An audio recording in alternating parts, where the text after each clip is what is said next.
Nephew Dei. Oh my God, this is actually a quote I love, so this is great. When I got my first TV set, I stopped caring so much About having close relationships with other people. Well, Hard agree. I wonder about that. Anyone who's read the diary knows that close relationships were always on his mind.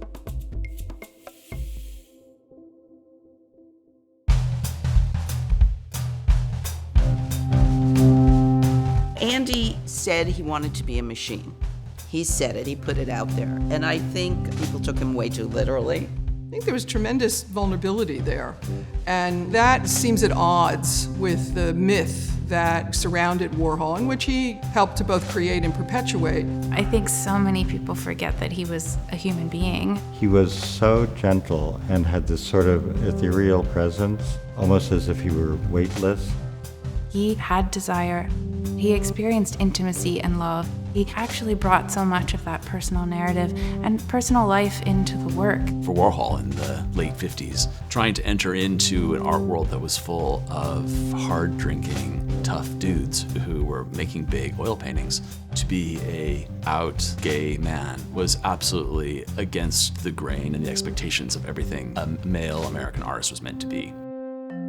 From his earliest drawings throughout his entire career, Andy made a point of painting and drawing beautiful men, always. when you read his diaries, he's always lusting over one guy or another. And if you look at the guys that he made famous or were part of his factory, they were all really hot. He renders those portraits with, of course, his gorgeous line, but great sensitivity and beauty, and I think a kind of love. We have to remember that in the 50s, homosexuality is still being very much policed in New York. So for Warhol to be known for that is really daring, I think, especially in that early period of his career. He was putting it out there, was receiving a lot of rejection and criticism, and then you begin to see in the work and in his persona after that moment more coded references. Things become more concealed with Warhol, but they are always there. His early life in Pittsburgh, of course, was not an easy one.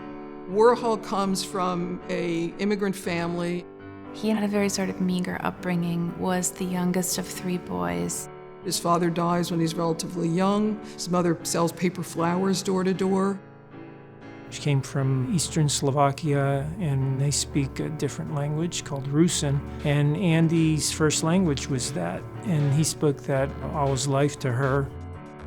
They were Byzantine Catholics, and my uncle was always very much part of that world too. He's the first in his family to go to college. He's precocious, he's talented, and he works hard. That first generation embraces America, and they do it through culture. And Andy's relationship to that dynamic culture was what he made his work about.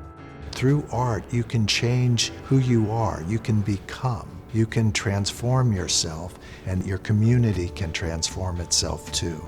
Warhol was the shyest, most naturally retiring man, and he found a way to put on a silver wig and enter into the world in all of these public ways. He added a kind of eccentric outsider voice to the stuff of mainstream media in terms of what was an acceptable performance of life.